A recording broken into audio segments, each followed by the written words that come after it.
ইসলামী bank নিয়ে গুজবের খেলা চলছে। যেভাবে ছড়ানো হচ্ছে ব্যাংকটির অবস্থা ততটা খারাপ নয় জানিয়েছেন কেন্দ্রীয় ব্যাংকের গভর্নর মোস্তাকুর রহমান। তিনি জানিয়েছেন শিগগিরই সংকট কেটে যাবে। ব্যাংকগুলোতে তারল্যেরও সংকট নেই। পাচার করা অর্থ ফেরত আনা খুব কঠিন কাজ হলেও পাচারকারীদের শান্তিতে থাকতে দেয়া হবে না বলেও হুঁশিয়ারি দেন গভর্নর।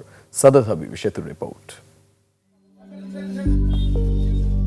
কেন্দ্রীয় ব্যাংকের সর্বোচ্চ পদে আসীন হবার পর থেকে মোস্তাকুর রহমান এড়িয়ে গেছেন গণমাধ্যম। বিপরীতে কেন্দ্রীয় ব্যাংকের নানা সিদ্ধান্তে সামনে এসেছে নতুন নতুন বিতর্ক। বিশেষ করে এস আলম গোষ্ঠীর পুনর্বাসন এবং সবশেষ ইসলামী ব্যাংককে ঘিরে বিতর্ক চরমে। তবে বাজেটোত্তর সংবাদ সম্মেলনে বেশ খোলামেলাভাবে গভর্নর বললেন, ইসলামী ব্যাংককে ঘিরে গুজবের খেলা চলছে।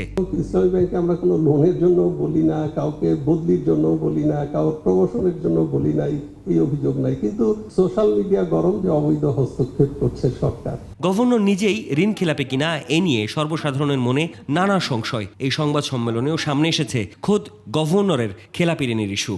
1 টাকা ঋণ মৌকুফ চাই নাই, ঋণ নেইও নাই, এবং সেই প্রতিষ্ঠানের মধ্যে 100 কোটি টাকার উপরে ব্যাংকে পরিশোধও করে দিচ্ছে।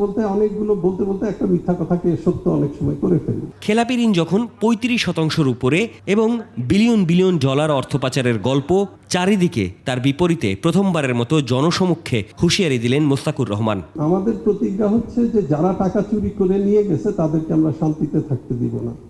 আমরা বিভিন্ন দেশে টাকা ফ্রিজ হচ্ছে, অনেক জায়গায় আমরা একটা না অনেক মাল্টিল্যাটারাল এজেন্সির সাথে আমাদের এগ্রিমেন্ট করছি। সার্বিকভাবে আর্থিক খাত কঠিন সময় পার করলেও গভর্নরের সাফ কথা, বাজারে তারল্য সংকট নেই। আমার মনে হয় না যে যারা আমানতকারী তাদের কোনো অসুবিধা হবে। সাদাত হাবিব সেতু, 21 টেলিভিশন, ঢাকা। সময় ফ্রিলি তুলতে পারে।